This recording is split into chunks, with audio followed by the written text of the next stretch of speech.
what's your process or your advice for people who are feeling stuck?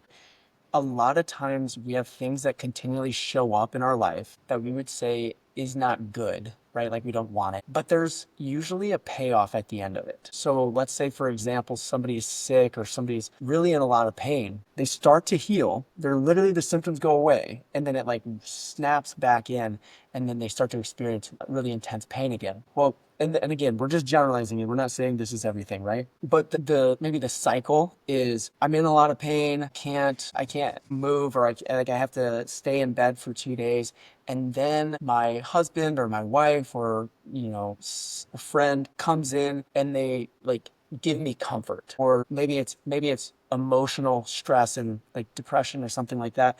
And then if I get really really low, that's where I get connection. That's where people pour into me. That's where people tell me that I'm amazing and that I'm created for so much more. And so then I rise out of that, but I fall back into that pit because I'm still looking for that reassurance or the comfort or connection or whatever it is. And it's almost like if I'm not in pain or if I don't have intense episodes of sadness, then I'm afraid that maybe those people won't tell me the things that I really need to hear. And once you start to almost see your pattern, and it's almost like I want to segue really quick, but like smoking cigarettes, a lot of people say, I know there's nothing good about smoking cigarettes. And I say, well, that's not entirely true because whenever you smoke, you have a deep sense of allowing yourself to be calm, right? So though I'm not saying cigarettes are good, I'm saying the payoff that you receive from that cigarette is decrease in stress.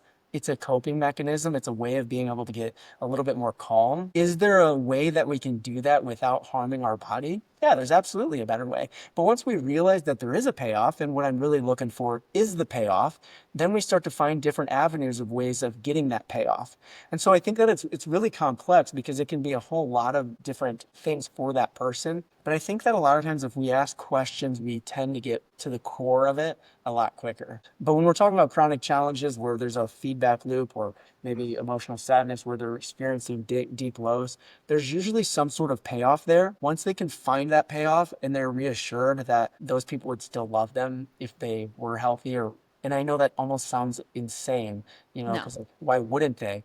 But it's so like we need that reassurance. And if we're not conscious of it, we will replay that same feedback over and over again until we start to build confidence and assurance that without that deep event, that we'll still get the love and connection that we need.